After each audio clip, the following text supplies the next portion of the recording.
Hello, मैं पप्पू। नहीं, चौंकिए मत।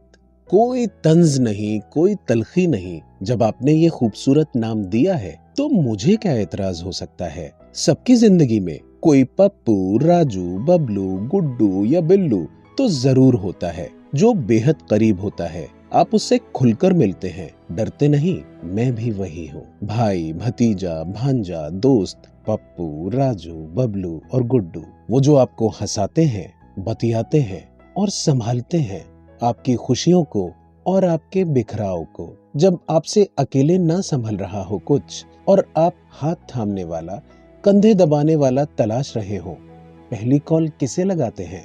पप्पू, गुड्डू, राजू। यकीन कीजिए, जब से होश संभाला है बस संभालता आया हूँ। उम्र नहीं थी, छोटा था, कोई 10 साल का। घर पर 2 अंकल के साथ बैडमिंटन खेलता था। एक सुबह उन अंकल के हाथ में रैकेट नहीं, मशीन गन थी। दादी को मेरे घर में दोनों अंकल ने मार डाला। हादसों को संभालने का मेरा सफर तब से शुरू हुआ। अपनों से घाव खाना, सहना, माफ कर, मुस्कुराकर आगे बढ़ जाना, यही सीखा है। पर तब पिता ने समेटा, संभाला। सफदरजंग रोड के उस घर में रहना हर रोज घायल करता था। हमने घर बदल लिया, 10 जनपद। हम अब प्रधानमंत्री के बच्चे थे, बेहद सुरक्षित। फिर एक दिन पिता लौटे, सफेद चादर से ढके। हम उनका आखिरी चेहरा भी नहीं देख सके। माँ टूटी हुई थी, हमने संभाला, संभल दिया। हमारा जिंदा रहना माँ की सबसे बड़ी प्राथमिकता थी। हम घर में बंद रहे, सारी सुविधाएं, लेकिन जेल जैसा जीवन। आप लॉकडाउन में जैसे कुछ महीने बेबस से घर में बंद थे। अपनी उम्र के नाजुक बरस हम ऐसे ही लॉकडाउन में रहे। बाहर निकलने पर आपको डंडों का डर था, हमें गोलियों और बॉम्ब्स का। आप पूछेंगे कि भला हमें कोई क्यों मारेगा, तो माँ पूछती, दादी या पापा क्यों मारे गए? हम नहीं चाहते थे कि माँ राजनीति से जुड़े। माँ नहीं चाहती थी कि हम राजनीति से जुड़े। पर इस परिवार में जन्म लेने की कुछ मजबूरियां हैं। हम पुरखों की विरासत को मिट्टी में मिलते नहीं देख सकते। विरासत ये देश है जो नफरत में उलझा था। कांग्रेस कमजोर थी। कांग्रेस राजीव की विरासत थी, तो माँ ने जिम्मेदारी ली। टूटी फूटी कांग्रेस एक बार फिर सत्ता में आई। माँ को थामे रखने मैं भी आया।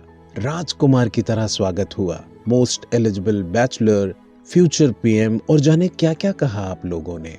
5 साल बाद हम फिर जीते तो मौका था मंत्री बनने का, प्रधानमंत्री बनने का। पर इसमें मुझे रुचि न थी। सत्ता जहर है और पीने वाले हमारे अपनों की लाशें हमारे आंगन में हम गिनते रहे हैं।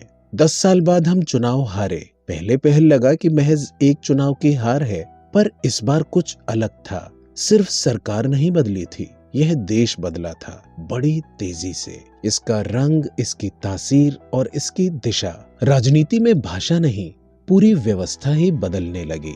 ये महज राजनीति कुर्सियों की उठापटक नहीं थी, यह बेहद खतरनाक खेल था जो जारी है, जिसका निशाना लोकतंत्र है, आजाद जिंदगी है, बराबरी और मोहब्बत का फलसफा है।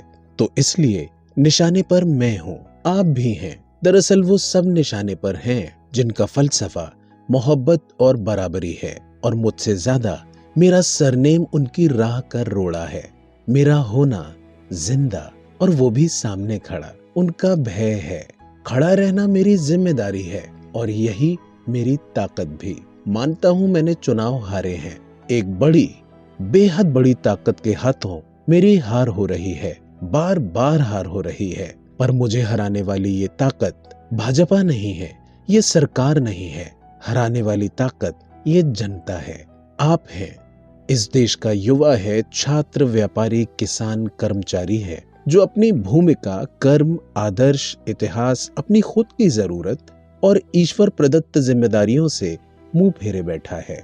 वो हिंदुस्तानी तो नफरत के आगोश में गांधी, नेहरू, बुद्ध, नानक और निजामुद्दीन को नकार चुके हैं, जिनके दिल में अल्लाह के बंदों से निजात पाने का ख्वाब चलता है, जो फाइनल सॉल्यूशन के सपने देखता है, जिसे नफरत और खून की नदी के पार समृद्ध भारत का नक्शा बेचा गया है।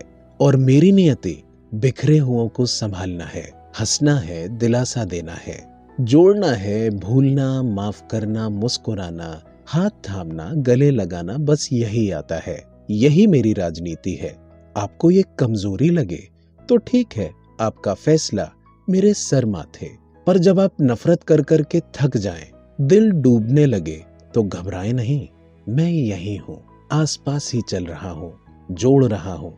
जब जी करे आ जाएं या एक कॉल लगाएं और कहें, हेलो पप्पू।